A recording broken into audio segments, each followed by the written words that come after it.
Seja muito bem-vindo mais uma vez ao Voga Podcast. Grande prazer ter você aqui novamente, né? Esse é o episódio 8 e eu tenho um imenso prazer de receber o professor Valcir Farias. Tudo bem, professor? Tudo bem, William? Prazer é todo meu e um grande abraço a toda a sua audiência aí. Muito bom.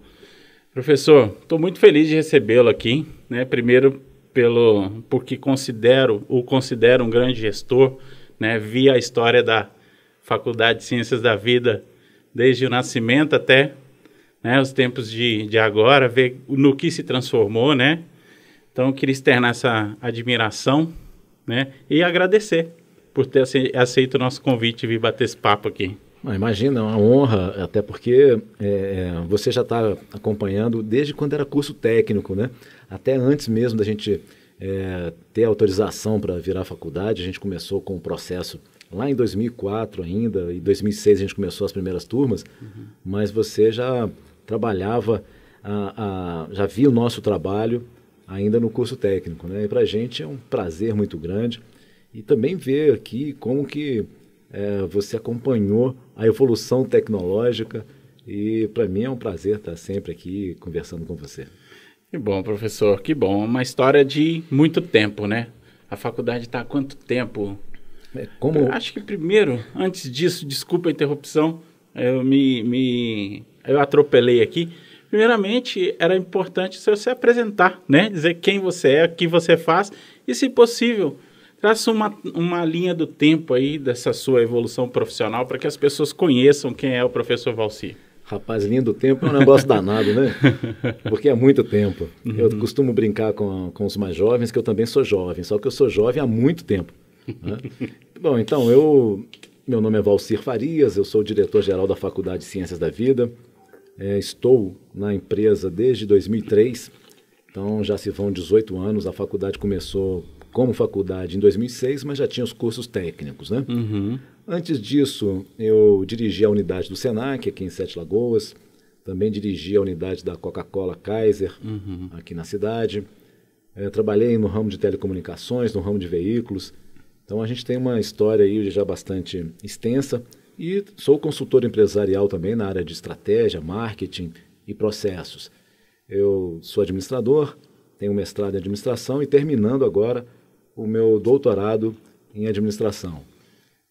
Então é isso, né? E aí essa coisa de educação é uma coisa que vira quase uma cachaça. Quando a gente entra nesse mercado, é apaixonante estar ali com alunos, com professores, vendo hoje muitos dos nossos alunos atuando no mercado. Então isso realmente, e em posições de destaque, né? É isso que faz com que nós, professores, estejamos sempre buscando melhorar e fazer com que esses novos que estão entrando agora na faculdade saiam cada vez melhores. Você é sete-lagoano, professor? Você nasceu aqui? Não, eu sou sete-lagoano honorário. Eu sou cidadão honorário da cidade. Eu recebi o título das mãos da Câmara Municipal, né? Por intermédio do vereador Gilson Liboreiro. Mas eu sou de Belo Horizonte. Nasci em Belo Horizonte, depois eu fui para o Rio de Janeiro. Fiquei lá até os 7 anos de idade. Morei lá na favela do Morro de São Carlos. Depois na favela de Quitungo, na Penha. Depois nós viemos aqui para Minas Gerais, fui morar em Contagem, e aí fui criado lá em Contagem, depois do mundo. Poxa vida, olha que história interessante, né? Você morou em comunidade no Rio de Janeiro, em favela mesmo. E esse negócio de comunidade, eu costumo dizer o seguinte, é uma maneira de romantizar a favela, né? Porque é favela mesmo, é favela, né? É favela. Então, só que naquela época a favela era bem pior do que hoje, né? Porque hoje as favelas têm as suas escadarias todas concretadas e tal. Antigamente não, antigamente você tinha que descer a ladeira e subir a ladeira, equilibrando mesmo para não escorregar, porque era morro mesmo, não tinha nenhuma infraestrutura. Então, mas foi um negócio bacana na minha infância, aprendi muito, porque meu pai era um boêmio, né? Então me levava muito para as escolas de samba. Eu tive a oportunidade de conhecer pessoas maravilhosas como Paulinho da Viola, Martim da Vila, que ele me apresentou, né? Uma vez conversei, ainda criança, com Chico Buarque, que subia muito no Morro da Mangueira. Então, agora, a nossa escola lá mesmo, né, a escola de samba, era a Estácio de Sá, e Unidos de São Carlos, que depois unificou com a Estácio de Sá. Puxa vida, quanta história, hein, professor? Nossa, e a gente só está começando. Muito bom ter uma, assim, hoje vendo como diretor, né, de uma universidade, me fez, eu estava, antes da gente conversar aqui, eu estava lembrando a minha quarta série. Tinha uma diretora na minha escola, né, que naquela época era primeiro, segundo e terceiro grau, né? Isso. Eu não vou revelar minha idade aqui também, que não vem ao caso, mas quem é desse tempo aí sabe mais ou menos de que ano que a gente está falando.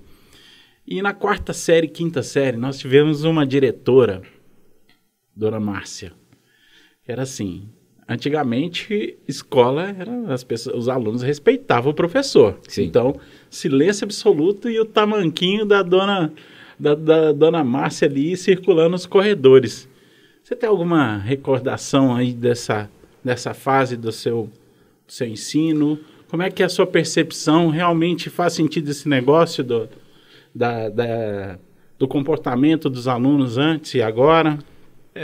Eu primeiro quero também aqui fazer uma homenagem a uma, não era diretora, mas era uma supervisora pedagógica, Dona Inajá. Tinha esse nome indígena, né, mas era uma loira de olhos verdes, gente boníssima, porque eu tinha um problema eu não conseguia escrever, né? Eu vim do Rio de Janeiro, lá eu já estava na terceira série, com 7 anos de idade. Aí, quando viemos para cá, a escola não me aceitou na terceira série, porque a minha idade era para a primeira série, né? Hoje é ano, né? Hoje seria o segundo ano. E aí, nessa primeira série, foi uma coisa assim tão louca que me voltaram 2 anos e ainda me colocaram na primeira série repetente. E naquele tempo os alunos eles eram gradados, né? Tinha umas grades assim engraçadas, porque era a primeira sala, depois mais inteligente, depois ia descendo. Era tipo primeira série A, B, C, isso, não era isso? E aí me botaram na última sala, dos mais burros, né? E aí os meus colegas tinham... Terceira série E. Mas era a primeira série, né? A primeira série E. Eu fui rebaixado da terceira para a primeira. E aí os meus colegas não sabiam ler, escrever e tal, tudo de 13, 14 anos, e eu lá com 7 anos, e eu sabia ler, sabia escrever, já fazia multiplicação, divisão, potenciação e tudo mais, mas eu não conseguia nem ler o que eu escrevia, porque a minha letra era muito ruim. E aí essa Dona Inajá chamou a professora e falou para me dar as provas todas orais. Né? Então, eu não fazia mais escrito, porque mesmo a professora me perguntando o que eu tinha escrito, eu olhava para aquilo, eu podia dar a resposta, porque eu sabia a resposta, mas eu falava, não sei ler o que está escrito aí. Eu tinha um problema grave com isso, né? Então, e por que eu estou trazendo isso? Porque a pedagogia, ela avançou muito, mas a sociedade não acompanhou esse avanço da pedagogia, no sentido em que, naquele tempo, e que muitos de nós pegamos, o aluno ele tinha uma subordinação à autoridade do professor. A pedagogia avançou para que o professor não seja mais o dono do conhecimento, né? Ele tem que ser o mediador e o moderador do conhecimento. Ocorre que a vontade de aprender também não acompanhou essa mudança, porque a criança não é uma criança autônoma em casa, não é uma criança autônoma na sociedade. E como então ela vai ser autônoma na construção do próprio conhecimento? Né? Isso dificulta muito, porque na medida em que a criança tem muito tempo de tela, né? Televisão, celular, tablet, ela perde essa questão de autonomia, porque ela está recebendo tudo pronto ali na televisão, no computador, no tablet ou no celular. Ela está recebendo conteúdos prontos.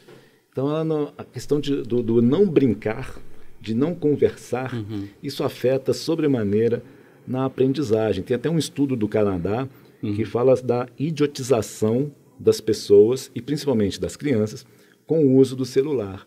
Então, nós precisamos rever essa questão, porque a hierarquia ela não vai voltar mais, né? Porque a escola é local de formação. Certo. A educação não é uma obrigação do professor. A educação é a obrigação dos pais ou dos tutores que estão com aquela criança.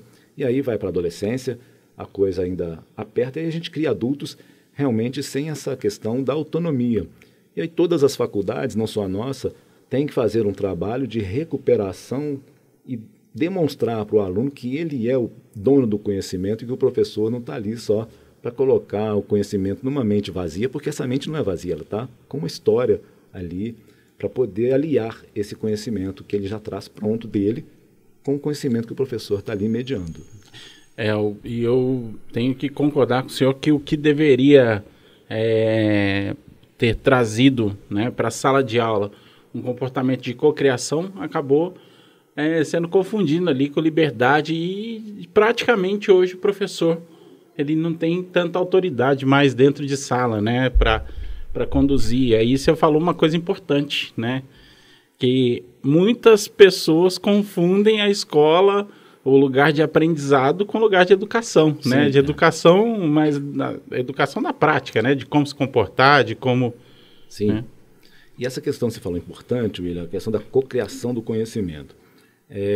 Eu tenho uma amiga de doutorado, a doutora Valdiane Fialho, ela fez a tese dela é sobre cocriação de conhecimento, e a co-orientadora dela é uma professora da Universidade do Porto, lá em Portugal. Ah, sim. Lá em Portugal eles estão muito avançados nessa questão da educação, da cocriação do aluno desde criança.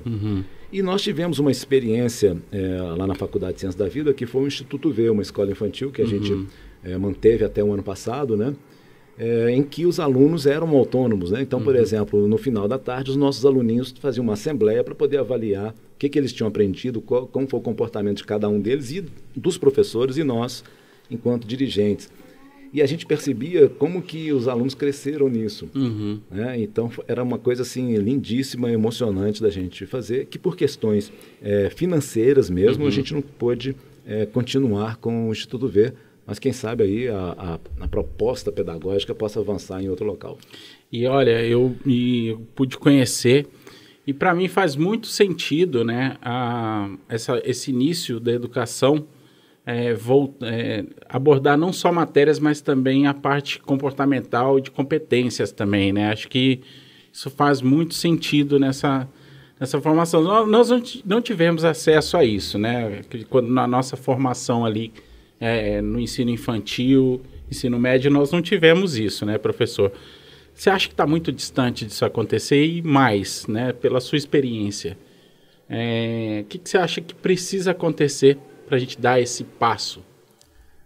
Eu penso que não está difícil de acontecer, porque se uma coisa boa que essa pandemia trouxe foi avançar na mudança da forma do processo de ensino-aprendizagem. Muitas crianças estão tendo aulas hoje no ensino híbrido, né? Certo. Mas isso o que acontece?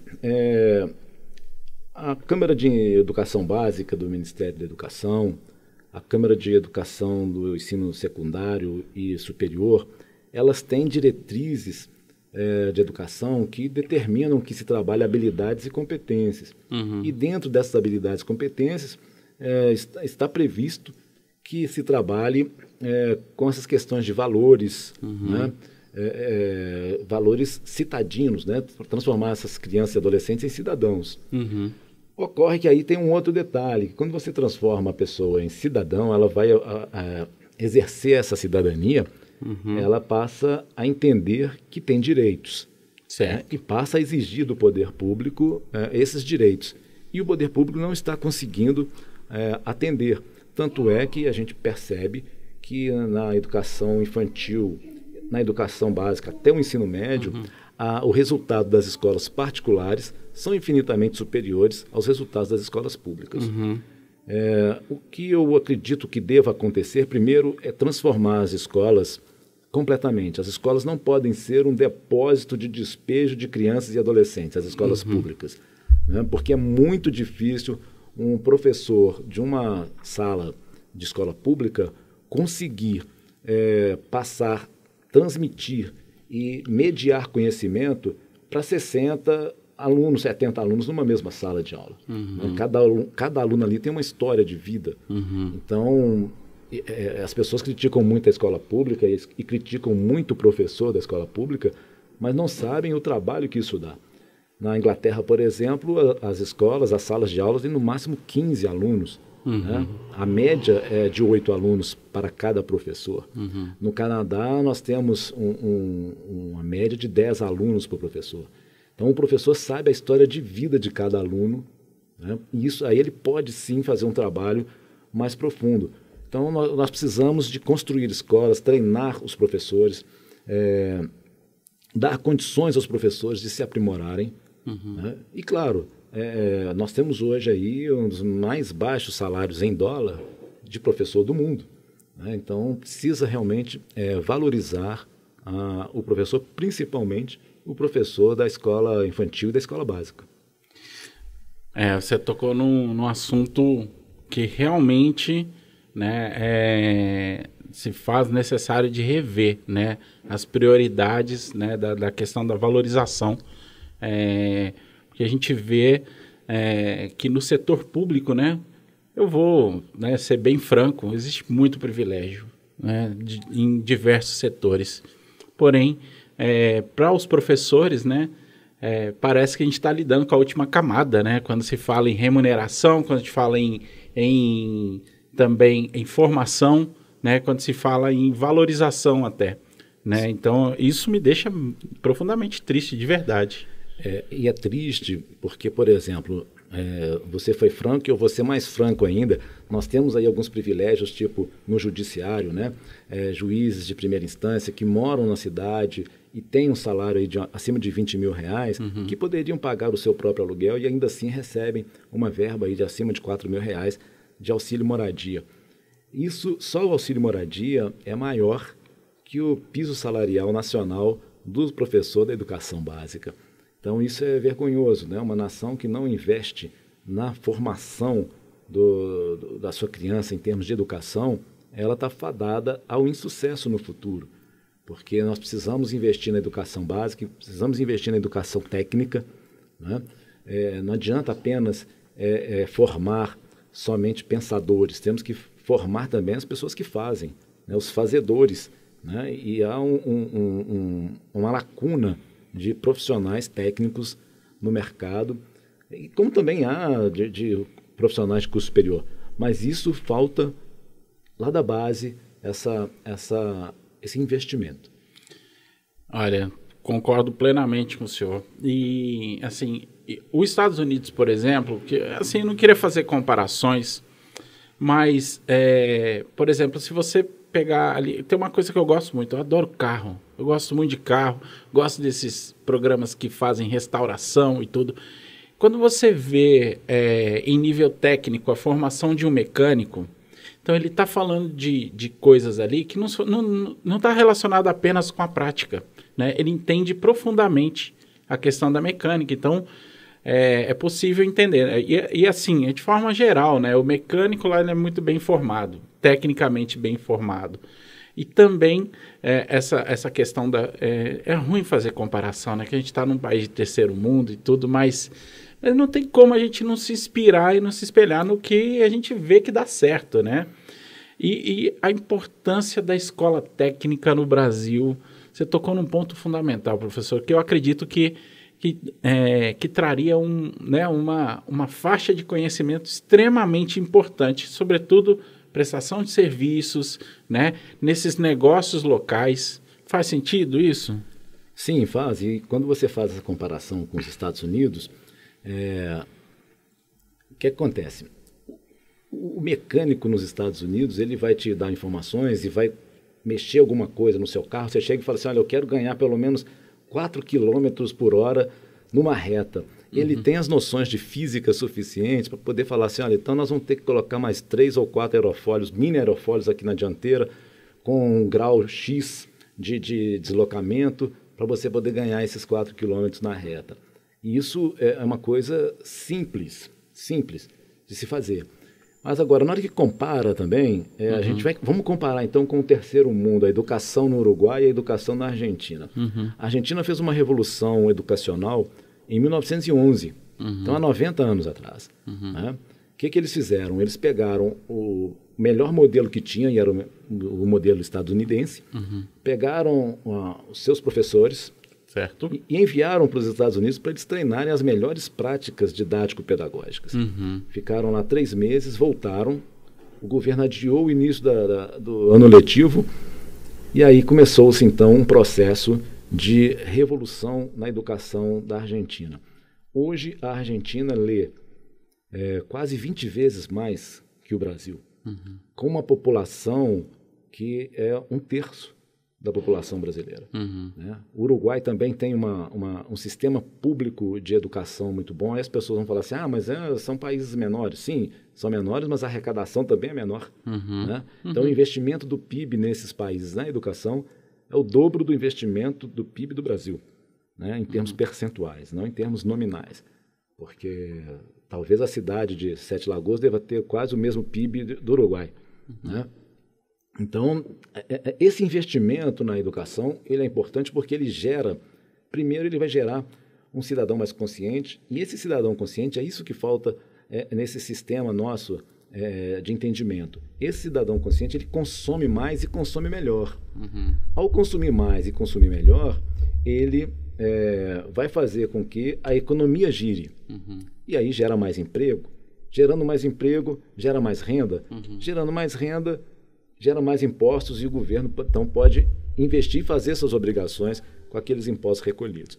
Então, é necessário, sim, ter uma formação técnica melhor para que possamos prestar um serviço melhor, né? Porque a nossa ideologia de emprego, isso tem que ser mudado, né? Nós não podemos mais viver o mundo do emprego, temos que viver o mundo do trabalho, né? Mas só que o empreendedor no Brasil, ele não tem capacitação técnica para empreender. Né? Muitas pessoas ficam desempregadas, pegam o fundo de garantia, investem, abrem um negócio.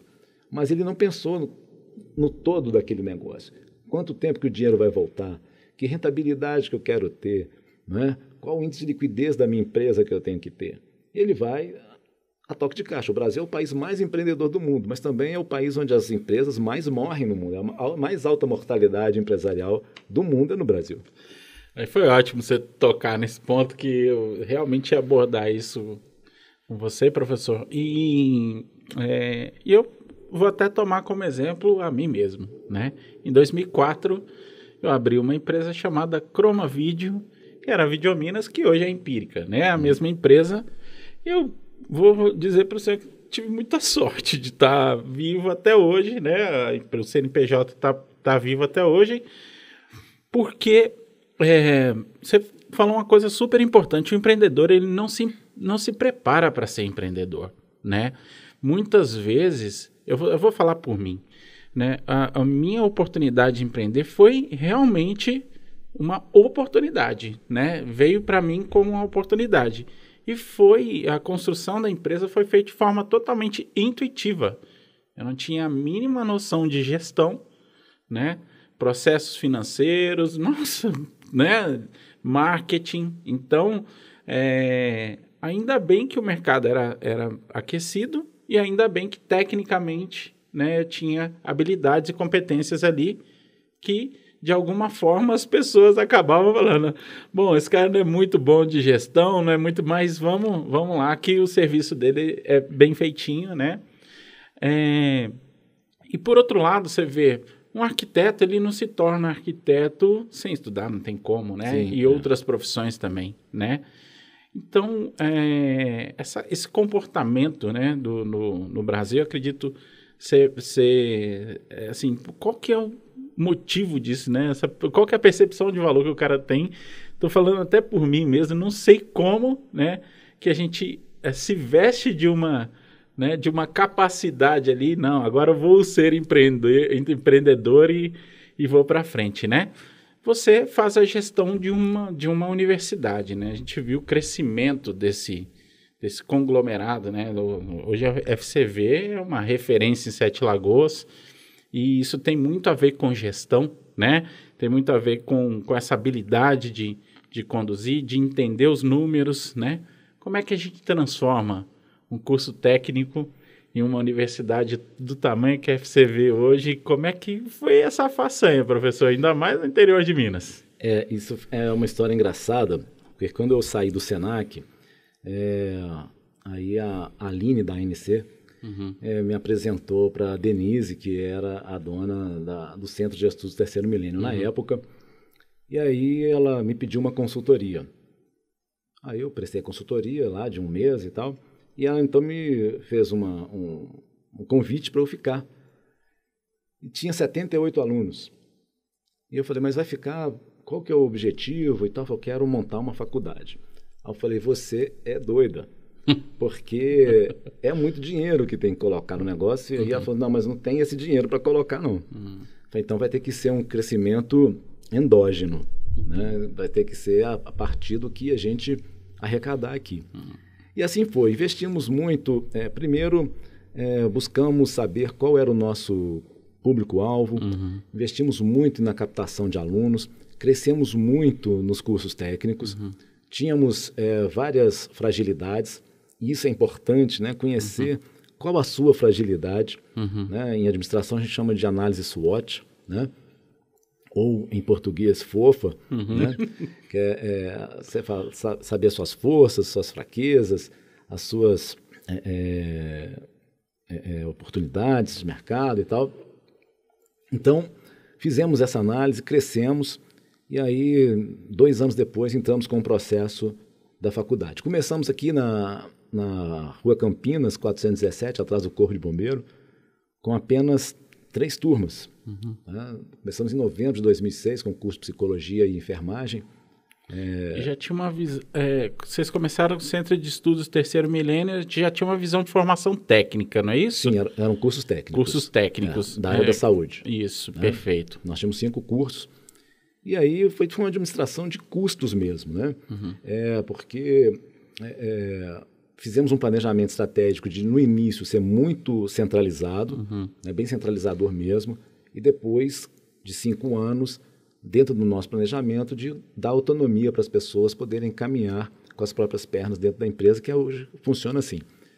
E aí, a primeira coisa que nós definimos é que a nossa escola, a nossa faculdade, não ia vender diplomas. Né? Então, isso deu alguns problemas conosco, né? Porque os alunos achavam, alguns poucos alunos achavam, que ao pagar a mensalidade tinha que passar. Estava tudo certo, né, professor? E nós mantivemos uma postura que não, que o aluno tinha que passar, sim, nós íamos envidar todos os nossos esforços para que ele adquirisse conhecimento, mas só seria promovido de período, né, se tivesse as competências e habilidades exigidas naquelas disciplinas.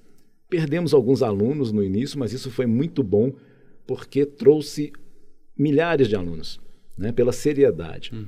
E hoje nós realmente somos referência aqui em Sete Lagoas e na região também. Ainda somos uma empresa local, né, temos 1.354 alunos, somos a segunda maior aqui, ainda estamos atrás da Unifem, que é a mais tradicional, né, uma escola muito boa também.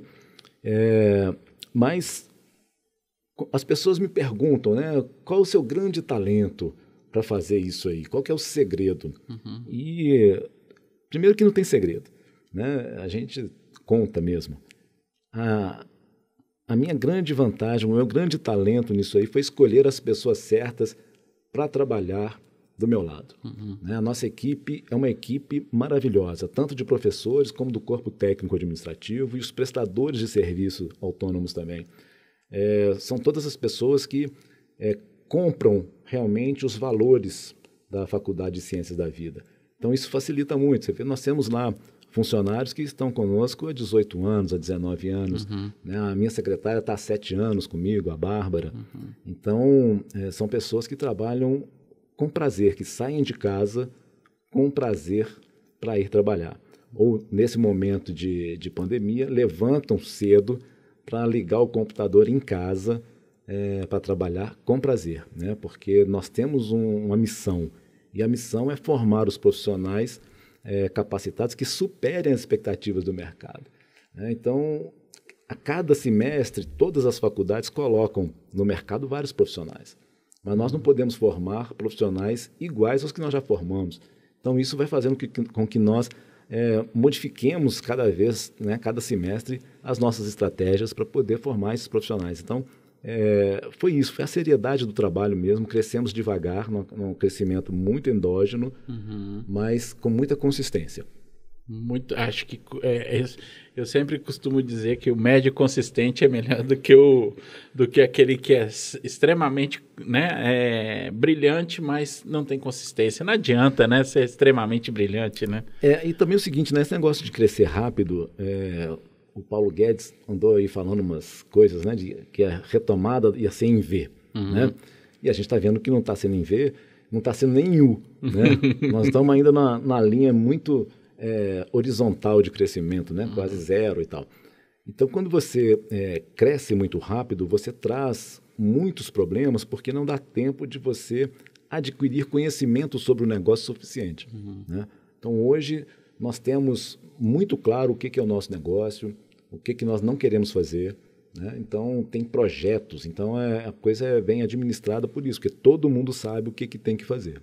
Até resgatando um pouquinho desse modelo de gestão que você trouxe para a gente, trabalhei no mercado corporativo e já vi que algumas empresas têm uma estratégia de gestão mais verticalizada, né? De departamentos, então cada departamento tem a sua autonomia. Na minha visão, eu acho um pouco menos eficiente, porque esse negócio de cliente interno acaba não sendo tão eficiente, né? E aí, quando dá um problema, de quem que é a culpa, né? Do financeiro, então, enfim. Eu percebo que você tem uma visão mais horizontal, né? Parece que as decisões ali são mais colegiadas. A minha visão tá correta, ou como é que funciona isso, professor? Isso depende muito da estratégia traçada por uma empresa, né? E essa estratégia ela é definida de acordo com os valores, com a missão, etc. No nosso caso, especificamente, até por uma imposição legal, as decisões devem ser colegiadas. Agora, isso também é um perigo, porque dentro de um colegiado tem vários pensamentos distintos, né? E cada um puxa para o seu lado, para o seu pensamento. Então, a minha função em todos os colegiados é presidir esse colegiado, ouvir a todos, né? É uma decisão que a gente chama de centralismo democrático, né? Discute-se tudo e depois tira-se daquela discussão uma decisão e aquela decisão, então, é assumida por todos. Mesmo que eu discorde, mas se foi assumida pelo grupo, então aquela decisão passa a ser minha e eu abraço aquilo, etc. Então, é dessa maneira que a gente trabalha lá, porque a questão do colegiado ela tem esse perigo de democratizar demais, aí as pessoas confundem autonomia com falta de critério, né? Então, não pode. A empresa tem os seus objetivos, tudo tem que ter uma forma de cobrir os custos, né? Porque o que manda é você conseguir pagar todas as suas despesas no final do mês, né? E tem que sobrar alguma coisa. Embora sejamos uma empresa sem fins lucrativos, mas o que sobra tem que ser reinvestido no próprio negócio, né? Tem uma questão social aí que você tem que fazer. E as empresas que têm fins lucrativos também têm que ter lucro, porque o lucro ele é social. Tanto que lá no balanço tem lá a contribuição social sobre o lucro líquido, né? Que a empresa paga como se fosse um imposto. É uma contribuição, mas é como se fosse um imposto porque é obrigatório. Então, assim, as empresas precisam trabalhar com essa questão. Primeiro, no Brasil, o crédito é muito difícil e muito caro, né? Então, você tem que ter um cuidado muito grande na decisão de colocar o seu próprio dinheiro ou buscar dinheiro de terceiro. Tem que ver qual que é o mais viável, né? Então, é por aí que a gente chegou até aqui, são 18 anos, né? Eu brinco que eu já estou quase aposentando, então já estamos inclusive preparando o novo gestor, que é o Santiago, que é o presidente da mantenedora, filho da Denise. A Denise deixou a mantença, né? Então o Santiago já está lá do meu lado, trabalhando e tal. Rapaz jovem, muito inteligente, bem formado, e porque uma hora eu tenho que me aposentar. Tá novo ainda, professor. Eu acho muito interessante o mundo da educação, né? E vocês, o core business de vocês é entregar profissionais para o mercado, né? Falando um pouquinho sobre a questão de carreira e qual que é a sua linha de pensamento. eu tenho um ditado que eu falo assim, não deixa a faculdade atrapalhar seus estudos.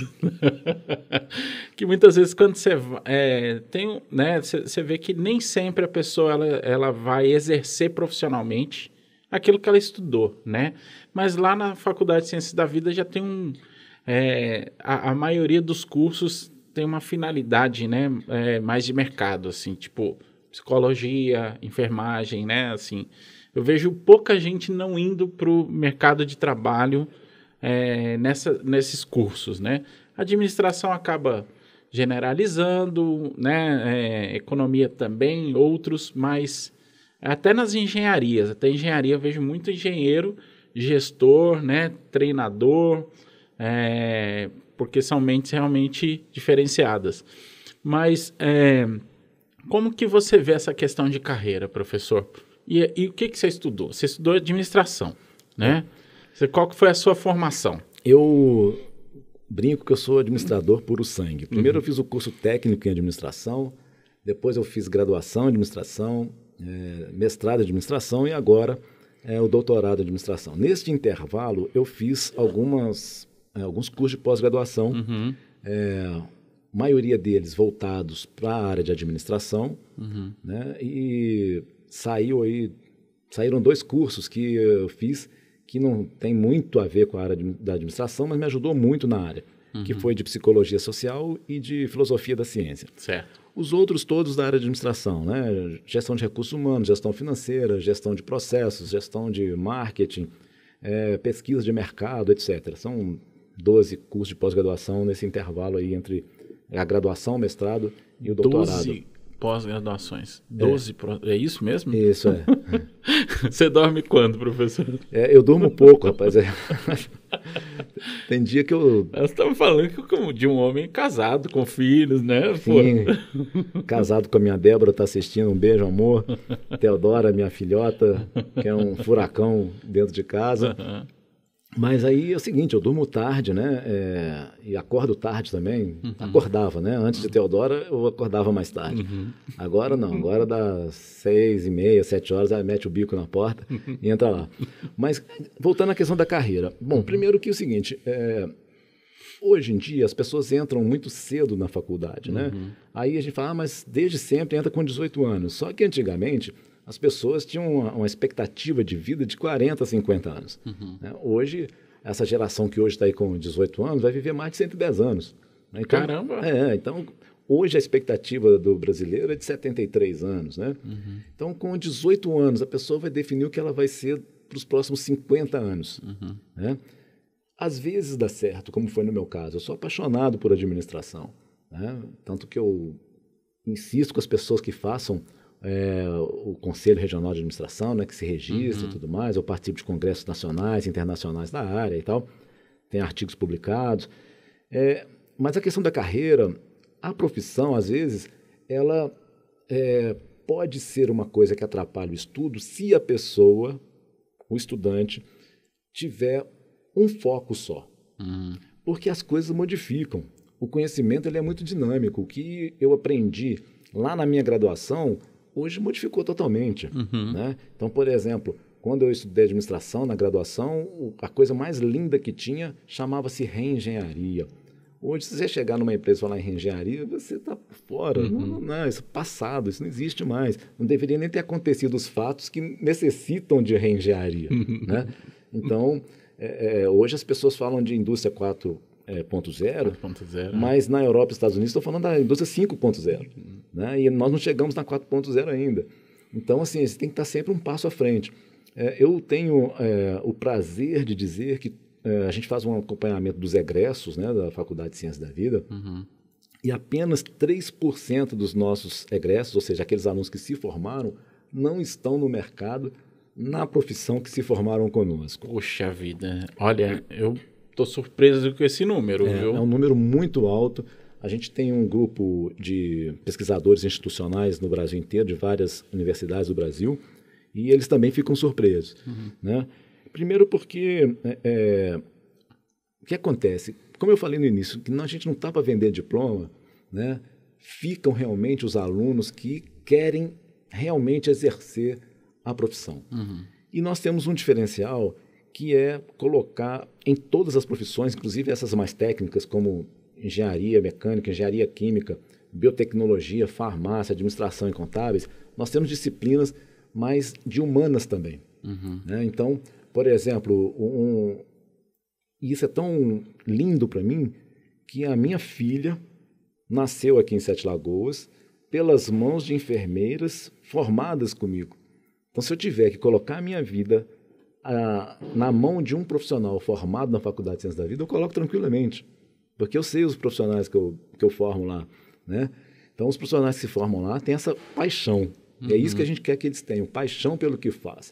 Os meus alunos de administração, por exemplo, eu ia falar um palavrão aqui, mas não vou não. Pode falar. Pode. Eu em sala de aula, eu falo para eles o seguinte, administrador tem que ser foda. Né? Ele tem que saber tudo e muito. Não pode saber tudo e pouco. Porque o curso de administração é um curso muito abrangente, então você acaba pegando só pinceladas de algumas coisas e não pode. Isso não forma o profissional. Né? Ele tem que ser profundo o tempo inteiro, porque a empresa que ele vai administrar, seja dele ou de outra pessoa, ela é um micro-universo, ela é a sociedade dentro ali. Então, acontece um monte de coisas que acontecem em volta da empresa e a empresa não é uma ilha. Né? Então, ele tem que saber de economia, tem que saber de sociologia, antropologia, além das disciplinas específicas da administração, porque a empresa não está sozinha no mundo. Né? Então, a carreira ela tem que ser planejada. E só vai sendo planejada ou replanejada a partir do momento que o profissional vai vivenciando. Porque ele se forma, vamos colocar em enfermagem, ele é um generalista. E aí, no momento que ele está exercendo a profissão dele, ele vai verificando o que ele gosta mais. Eu gosto mais de materno-infantil, eu gosto mais de UTI. Aí ele vai fazendo o seu planejamento, vai fazer suas pós-graduações nessas áreas que ele gosta mais. Né? A graduação é sempre assim, muito generalista, e depois a pessoa vai para a área que ela melhor se adequa, porque é muito difícil dominar tudo. Né? Na própria administração tem áreas das quais eu conheço, mas não gosto. Então, aí eu deixo para outra pessoa fazer. Acho e muito legal você ter trazido toda essa visão.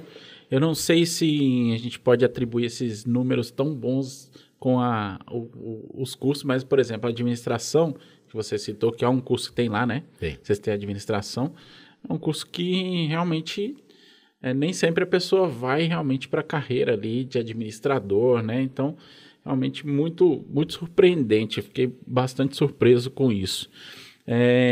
Um ponto interessante que você tocou, queria até dar uma reforça, só complementar também, essa questão de o administrador tem que ser um cara bom, né? A fase de ideação é muito sedutora, né, professor? Na hora do planejamento estratégico, o papel cabe tudo, né? Mas acontece o seguinte, que são 12 escolas da teoria da administração. Né? Então, quando você vai fazer o planejamento estratégico, primeiro você tem que considerar qual das escolas você vai utilizar para fazer aquele planejamento seu, tá certo? E o planejamento estratégico tem que ter uma atuação muito pesada do dono do negócio. Não precisa ser o dono da empresa, do dono do negócio. Pode ser um CEO, né, um diretor ou o dono da empresa, porque vai representar os valores. Então, você vai determinar onde eu quero chegar. Só que aí que entra a questão dos conhecimentos outros, porque para você fazer isso, eu gosto muito da escola contingencial da administração. Você precisa criar cenários, né? Porque uma coisa que eu falo em sala de aula é o seguinte, essa coisa de plano B é o maior papo furado do mundo. O plano B não existe. O plano B tem que estar no plano A. Porque quando você trabalha com cenários, você coloca assim, se acontecer tal coisa, eu vou agir de tal maneira. Se acontecer o cenário B, eu vou agir de tal maneira. E isso todo mundo tem que ficar sabendo. Porque as situações acontecem. Então, num dia está no cenário A, né? Como a semana passada, por exemplo, o dólar estava mais de R$6, aí você tem uma estratégia para aquela semana. Hoje caiu um pedacinho, está quase R$6, mas caiu um pedacinho, aí a estratégia passa a ser outra.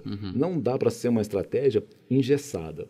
Né? E aí sim acontece isso que você está falando aí, o planejamento estratégico, ele é uma coisa no papel e depois outra na prática, porque na hora de se fazer o planejamento estratégico, fez por ideação, né? No campo das ideias. E a administração é uma coisa científica, né? Então não dá para fazer no campo das ideias, porque as ideias elas precisam estar no papel, precisa estar embasada em mercado, em bons pesquisa, indicadores, né? Porque não dá para você sair chutando, né? E isso acontece em muitas empresas grandes, inclusive, e que fazem aquele planejamento estratégico colegiado, né? Que manda para os departamentos estabelecer as suas próprias metas.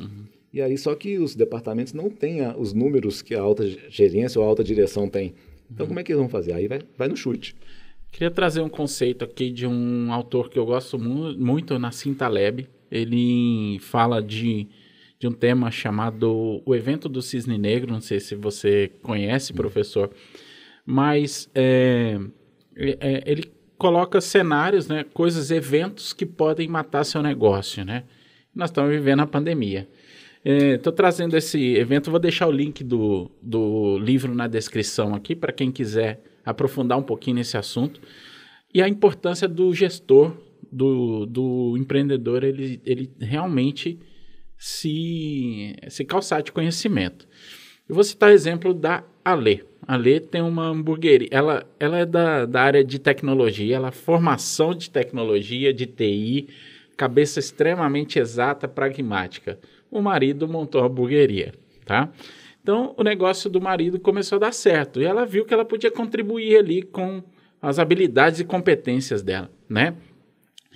E o marido é aquele cara criador, aquele cara que desenvolve bons hambúrgueres, tem os melhores, né, as melhores misturas ali e tal. O cara é da criação do produto.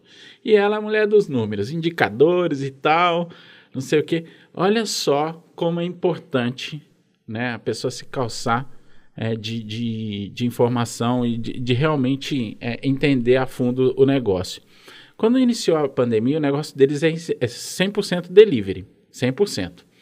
Quando começou a pandemia, ela começou a mapear tudo que podia ter problema, né? Tudo que poderia, de alguma forma, matar o negócio deles. É mais ou menos estruturado nessa ideia, desse conceito do Nassim aí, que eu vou citar depois mais no fim, um caso grande, um case grande disso. E aí, ela identificou que ela poderia ficar sem embalagem. E ela fez uma compra em janeiro, no início da pandemia, ali em março mais ou menos, em 2020, para um efetivo que daria para o ano inteiro, até dezembro. Então, prevendo que embalagem é um ponto forte do meu produto. Se eu fico sem embalagem, né? E aí, o que aconteceu, né? A vizinhança toda ali, a pandemia se estendeu por muito mais tempo do que a gente imaginava, né? E ali a vizinhança ficando sem embalagem, a embalagem vindo com pouca qualidade, ou preço muito alto e baixa qualidade, enfim, né? Nós estamos vivendo nesse período de pandemia, né? Eu sei que a receita não é uma receita de bolo e não é para todos, né? Mas não falta um pouquinho de preparo para o empreendedor também, e aí às vezes a desculpa já fica mais ou menos pronta ali para, poxa, estamos num período de pandemia, não tive tempo de me adaptar, eu não vou pagar esse fornecedor porque estamos em tempo de pandemia. O que você acha? Primeiro, a pandemia na Europa e na Ásia, ela não foi possível de ser prevista. Agora, na América, na África, ela foi possível ser prevista. Né? Então, nós começamos lá em dezembro de 2019, por isso Covid-19, com os primeiros casos na China e depois foi para a Europa. Né? Aqui chegou em março de 2020, primeiro caso, né? Fevereiro de 2020. E em março a gente já estava fechando tudo. Essa moça, Ale de Itu. Ale, se você ver esse podcast, eu estou contando a sua história aqui porque eu achei de fato incrível, compartilhando aqui com o professor. Ale, eu quero até depois te pedir licença para usar isso como um case nas empresas que eu for prestar consultoria. O que ela fez? Ela fez uma coisa sensacional, porque, primeiro, não só ia faltar, como o preço ia subir, como subiu muito. Né? Preço de papelão, subiu 60%. Desculpa só a interrupção, porque ela fez justamente uma análise de SWOT. Ela usou essa ferramenta exatamente para identificar forças e fraquezas do negócio dela. Sim, é aí que eu ia chegar. Então, quando ela utilizou uma ferramenta científica, aí a coisa fica mais fácil. né? Quando a gente vai fazendo a coisa ao sabor dos ventos, sem saber para onde está indo, como está lá no livro Alice País das Maravilhas, né? Que o gato fala para Alice, ela pergunta qual é o melhor caminho, aí ele fala, depende, para onde você quer ir?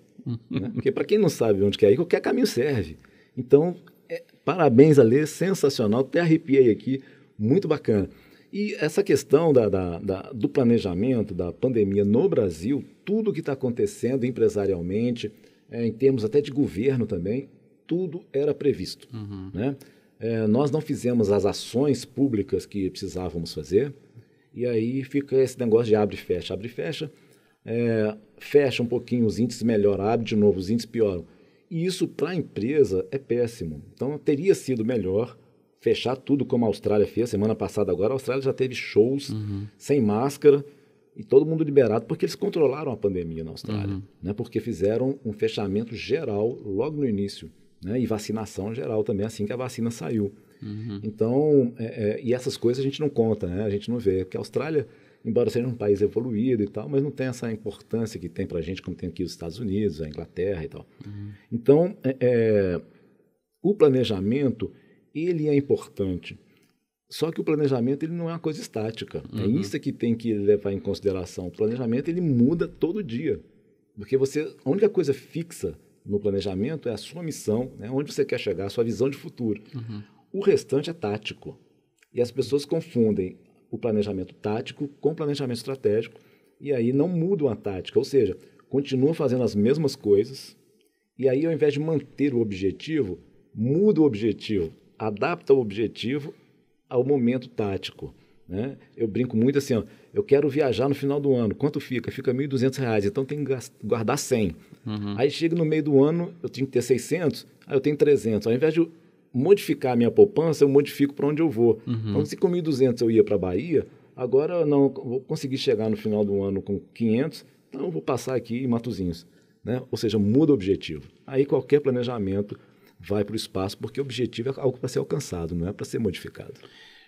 Poxa vida, é muito bom você ter trazido todos esses elementos aí, vendo como é legal, que acaba fazendo uma leitura ainda mais técnica, mais específica sobre o como que se deve fazer, né?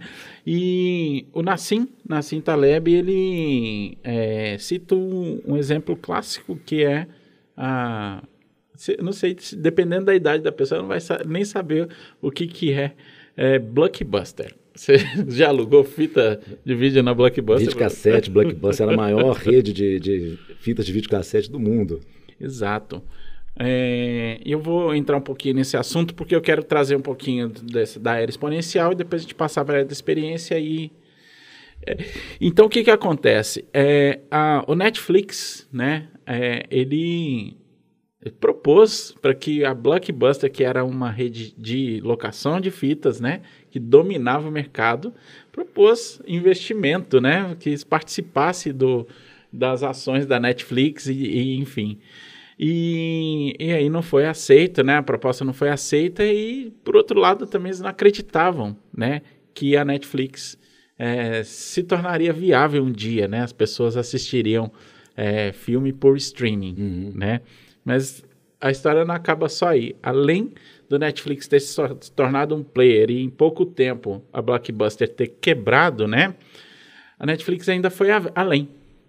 Porque ela entendia claramente quais seriam seus eventos de cisne negro. Por exemplo, né? Quando a Netflix estourou, né? Atingiu um número muito grande de usuários, tá? Os grandes estúdios começaram a retirar o conteúdo, que era uma força, né? E para a Netflix era uma grande fraqueza. O que a Netflix hoje se tornou, professor? Ela mesma faz o conteúdo. Exatamente. Então, assim, para mim... E conteúdos ótimos, né? Exato. Né? E conteúdos de extrema qualidade, né? O mercado de produção audiovisual, né, mudou exponencialmente, né, com a vinda desses streamings, né?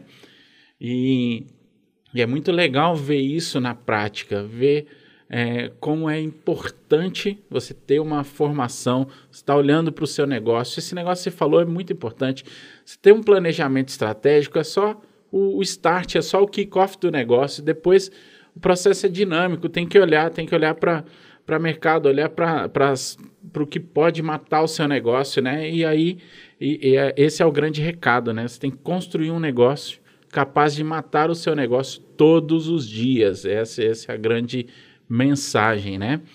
E tem até um memezinho na internet, né, que fala assim, não foi a Netflix que matou a Blockbuster, né? Foi as tarifas injustas e você ter que rebobinar a fita, né? Então, passa um pouquinho por esse... E rebobinar a fita era terrível, pagava multa, né? Se você não entregasse na segunda-feira aquela rebobinada, você pagava multa, era terrível. Então, não tem nada pior.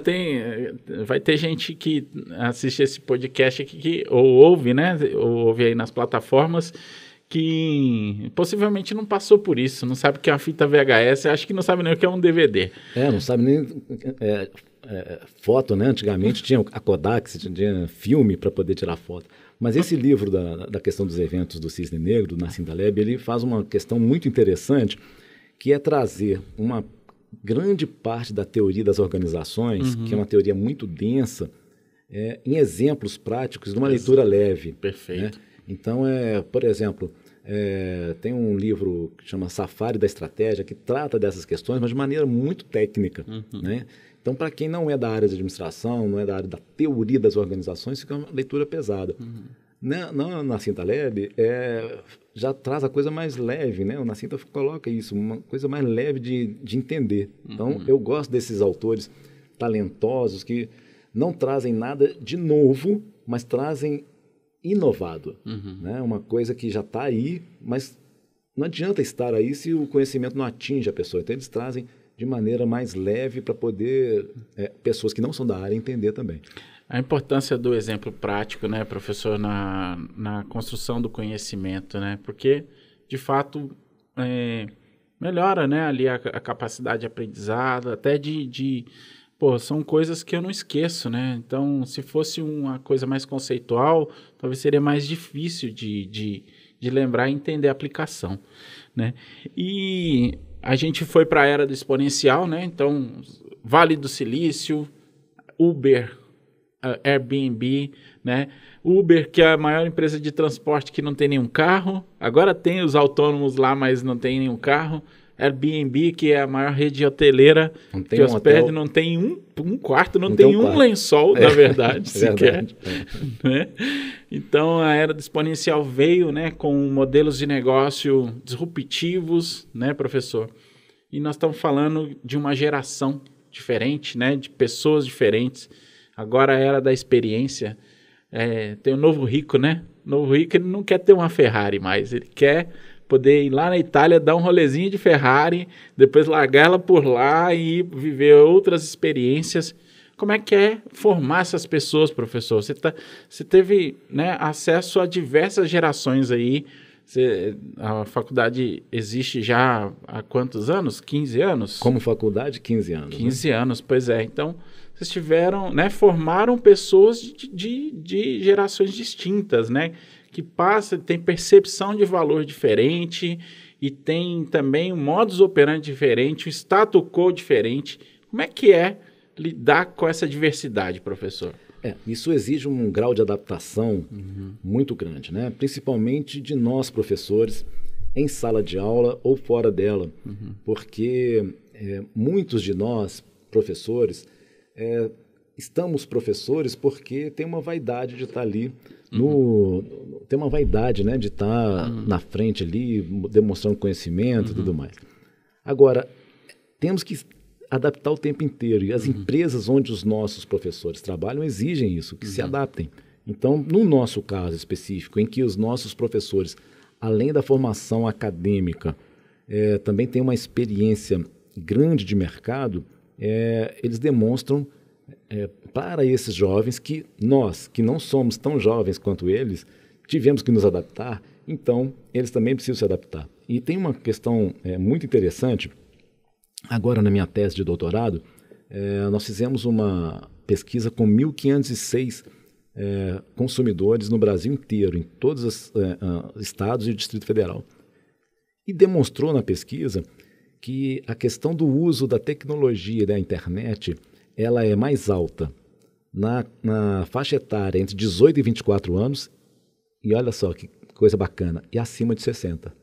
Poxa vida. Então nós temos pessoas com mais de 60 anos que estão se adaptando mais do que os de 25 a 30, de 31 a 35, né? Então, por quê?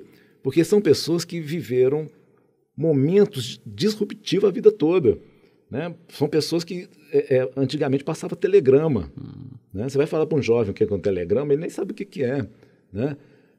Quando veio o fax, foi uma revolução enorme, né? E antes do fax teve telex, né? Aí em 95 veio a internet. Pô, gente, 95 veio a internet para o Brasil. Aí a gente começou a mandar e-mail, né? Há pouco tempo não existia o WhatsApp. Hoje quase ninguém manda e-mail. Quase ninguém nem telefona mais. Liga mais, né? Só manda mensagem. Você acredita que eu fico constrangido, às vezes, de ligar para pessoas sem antes mandar a mensagem? Posso te ligar? Mas é uma invasão de privacidade. Mandar a mensagem não é invasão de privacidade, mas ligar, poxa vida, né? É terrível. Então, assim, essas mudanças no mundo todo, primeiro que todo mundo tem que se adaptar, não tem jeito, né? A lei de Darwin. Não é o mais forte que fica, é o que se adapta melhor. Nem o mais forte, nem o mais inteligente, é o que se adapta melhor, né? Se adapta. Então, assim, esses jovens, eles já têm uma vantagem competitiva, porque já estão num mundo disruptivo. Então, o sofrimento deles é diferente. Então, por exemplo, o marido da minha sogra vai fazer 100 anos agora, em abril. Caramba! Super lúcido, seu Ellison, um grande abraço para o senhor. Primo do Guimarães Rosa, também escritor e tal. De Codesburgo ali? Será que ele é de Codesburgo também? Ele é de Curvelo, na verdade. De Curvelo. Então, assim, porque a família da mãe dele é que era parente do Guimarães Rosa, que era de Codesburgo, né? Então, filho do senador João Lima, que era aqui de Sete Lagoas, depois foi para Curvelo e tal. Então, assim, ele conta coisas que a gente fica olhando, nossa, como é que o mundo mudou, né? Ele nasceu em 1921, ele passou por golpes no Brasil, por guerra, né? E ele vai se adaptando, né? Só que tem coisas que ele não consegue se adaptar. Então, por exemplo, ele ainda lê o jornal impresso. Ele é assinante do jornal, recebe o jornal, para ler, porque ele tem aquele prazer de ler, né? E não sei se você lembra, antigamente o Estado de Minas, no domingo, você passava o dia inteiro para ler o jornal, porque era um negócio enorme, um calhamaço, né? Parecia um atlas, né? E era chique, a família inteira distribuía os cadernos do jornal para todo mundo ler. Me empresta essa parte e tal. E era o dia inteiro para ler um jornal, né?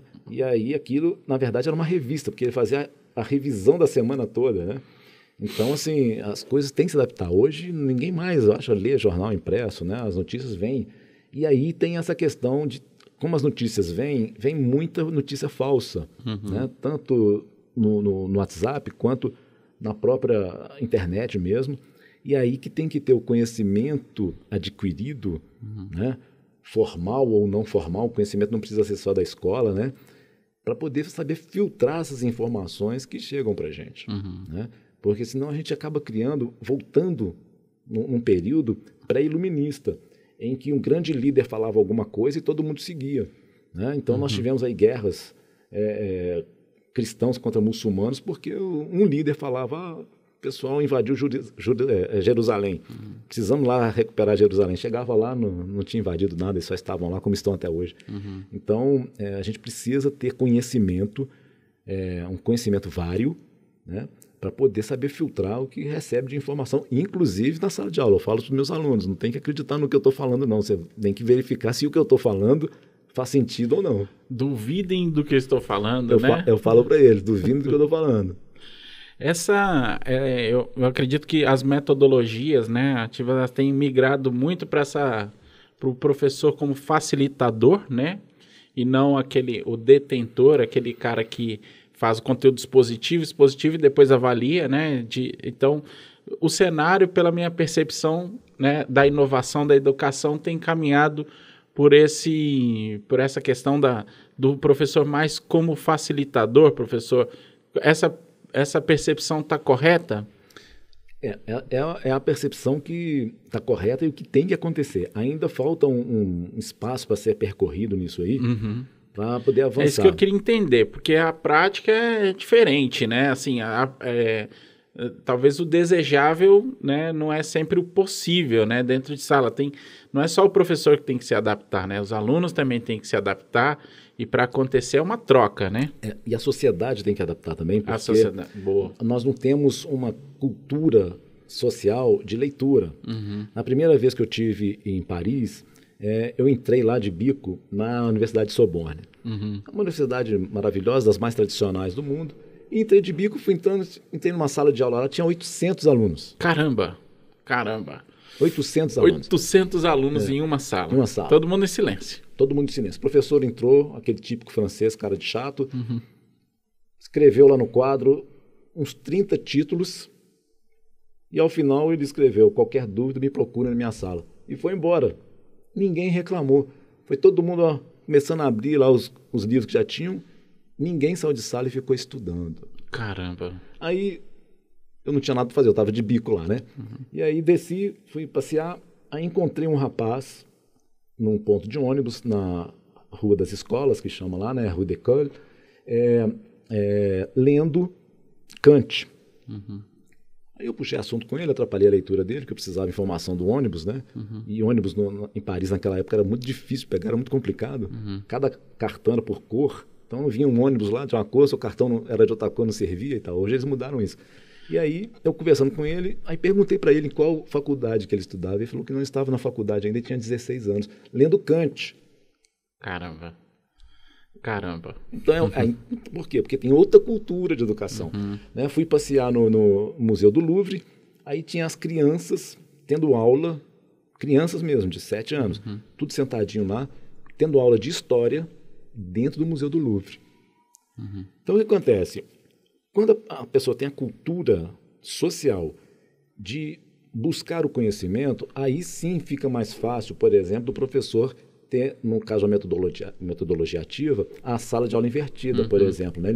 Olha, vocês vão ler tal capítulo e depois nós vamos trazer para a prática esse conhecimento aqui numa discussão de caso, por exemplo. Né? Mas só para clarear para a audiência, nem todo mundo, né, da área de educação, professor, o que é sala de aula invertida, só para o pessoal entender um pouquinho melhor. Desculpe. Então, é aquele tipo de sala em que, ao invés do professor chegar com conhecimento e passar para o aluno já chega com um conhecimento prévio e aí vamos discutir em sala de aula sobre aquele assunto. O professor dá um conteúdo prévio, né, do que vai ser tratado dentro de sala de aula. Então, ali ele faz a parte expositiva da aula, ele já entrega ali para o aluno, ou um vídeo, ou um livro, algum conteúdo. Aí depois na sala de aula é só prática. Só prática, vamos discutir um caso. Então, vamos supor, vocês vão estudar... Que a parte prática é muito mais gostoso, né, professor? Parece que... Sim, porque dá para visualizar aquela teoria. Né? Então, você vai aliar a teoria com o caso prático. Né? Então, por exemplo, vai ter aula de anatomia. Olha, nós vamos estudar, sei lá, sistema nervoso. Vocês vão estudar tais e tais capítulos do livro do Sobota, por exemplo. A moçada vai ler. E aí vai chegar, o professor já vai direto no assunto, não tem que fazer aula expositiva. A aula expositiva é uma perda de tempo muito grande, porque o conhecimento hoje, o aluno consegue em qualquer lugar. No YouTube tem muita coisa, na internet, nos livros, etc. Então não precisa daquele filósofo ficar passando o conhecimento. Né? Ele vai trazer as discussões, como Sócrates fazia, Aristóteles fazia, de trazer o que você pensa sobre isso. Mas para a pessoa pensar alguma coisa sobre isso, ela tem que ter visto alguma coisa. Então essa é a sala de aula invertida. A minha internet era a Barça. Né? Barça. Então você era de uma família rica, porque era muito chique ter Barça. Não, era emprestado. Era emprestado. Né? Tinha acesso, tinha parentes que as possuíam, né? Então a base de pesquisa, apesar que minha curiosidade também era muito de prática, né? Sempre fui muito atento a histórias, tentei sempre muito aprender ali. Mas eu tenho um filho de 11 anos, né? E de verdade eu me assusto muitas vezes com os assuntos que ele acaba trazendo em função dessa grande exposição à informação, né? Então está sempre conectado, sempre, né? E hoje também o conteúdo na escola, você também veio do Rio, veio estudar aqui, foi rebaixado. Isso aí aconteceu um pouco comigo, não de rebaixar, mas eu acabei repetindo a 7ª série em função... Eu estudava em São Paulo, também sou paulistano. E quando eu vim para cá, eu senti muita dificuldade de me adaptar, porque o ensino aqui realmente é o ensino mais... Eu posso estar falando a maior bobagem do mundo, mas para mim o ensino era mais forte. Eu tinha muito mais facilidade em São Paulo do que aqui. Parece que o conteúdo aqui era mais intenso, mais denso, ou, né? Enfim, eu não sei avaliar. Tinha 13, 14 anos. Mas eu me assusto um pouco às vezes, com a quantidade de informação que o João traz para mim, né? E a riqueza de detalhes e um pouco... Quanto que isso é bom para quem educa, né? No sentido, assim, o aluno já chega com um monte de, né?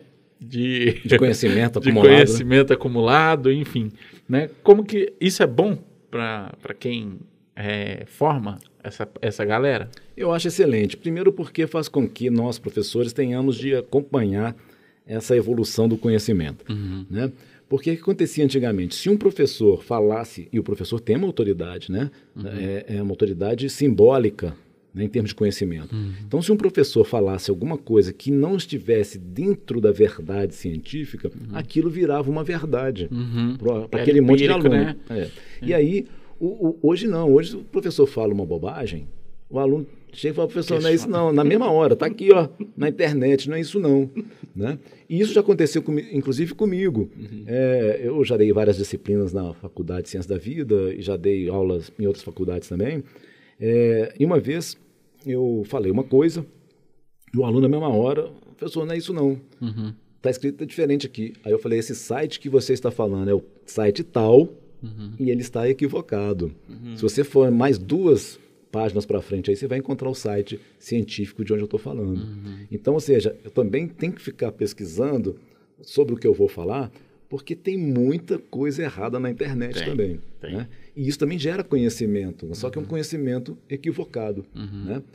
Antigamente a gente tinha o que o pessoal passa hoje aí de corrente, né? Antigamente existia também, mas existia em cartas. Né?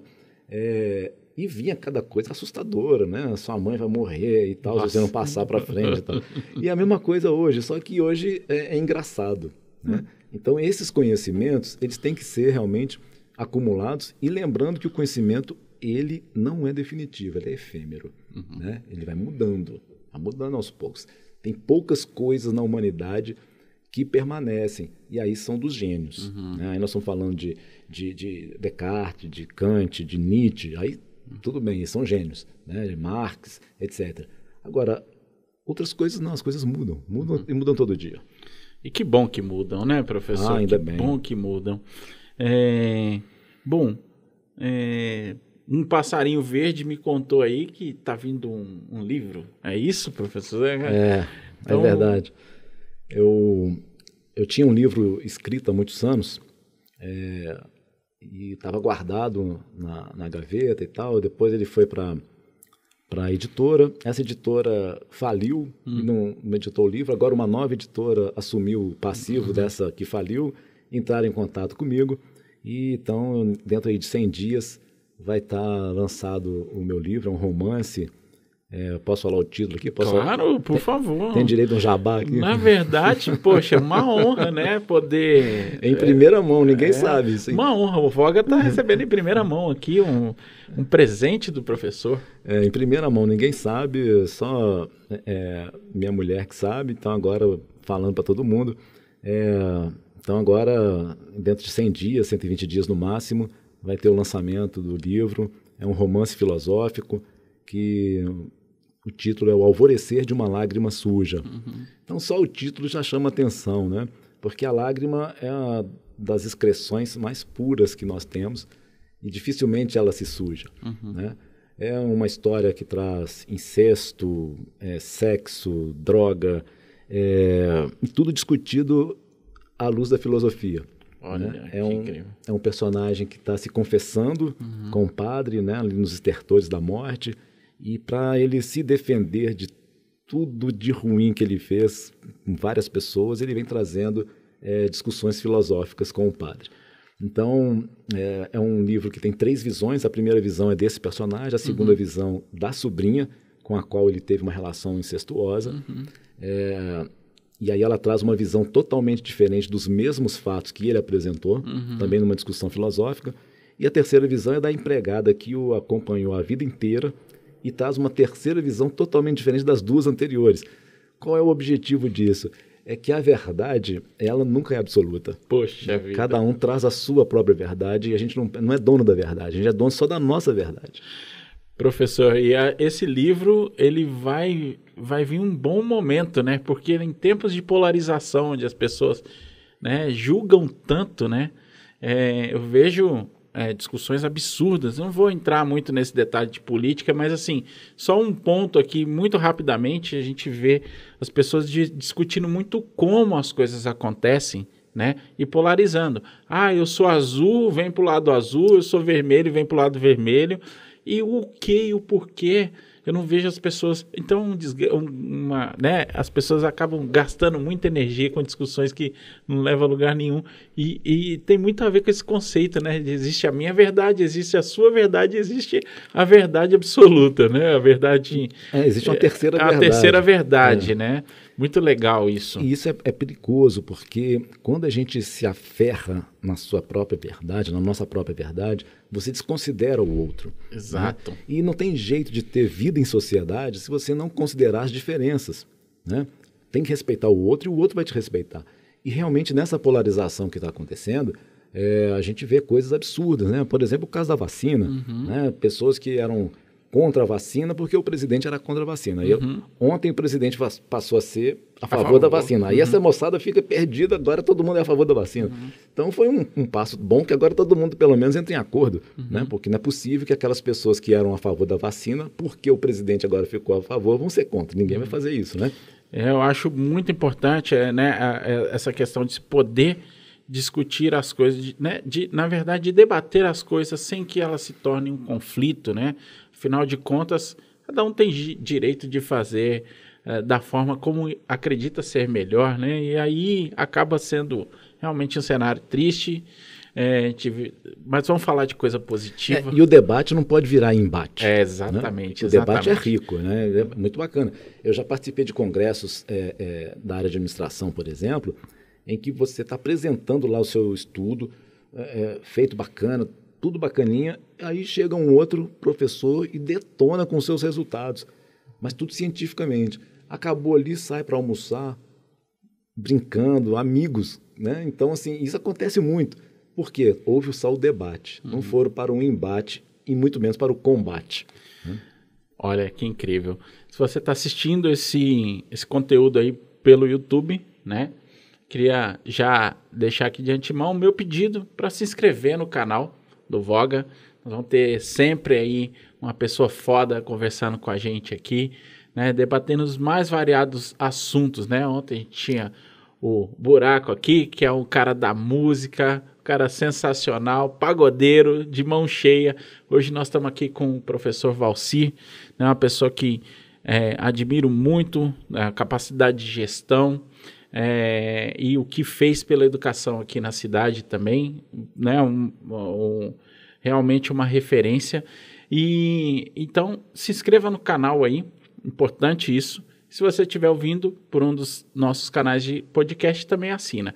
E se essa conversa fez sentido, compartilha com alguém, não custa nada, mas transmitir essa mensagem aí para quem você acha que faz sentido esse papo que a gente bateu aqui. Olha quanta coisa legal a gente conversou. E eu vou abrir aqui agora para quem está ao vivo com a gente aqui no YouTube, se quiser mandar uma pergunta e o professor responde se quiser. Professor, tá bom? Eu só respondo se eu souber. Isso, perfeito. Então, já que a gente está no chat público e a gente sabe que aqui, né, podem surgir qualquer tipo de pergunta, então nós vamos... eu passo para o professor e ele responde se quiser, tá bom? Sem censura. Sem censura, beleza, muito bom. Então, eu vou caminhar aqui mais um pouquinho. Quem quiser deixar uma pergunta aí para o professor, o momento é agora que a gente está indo para o final do nosso bate-papo aqui.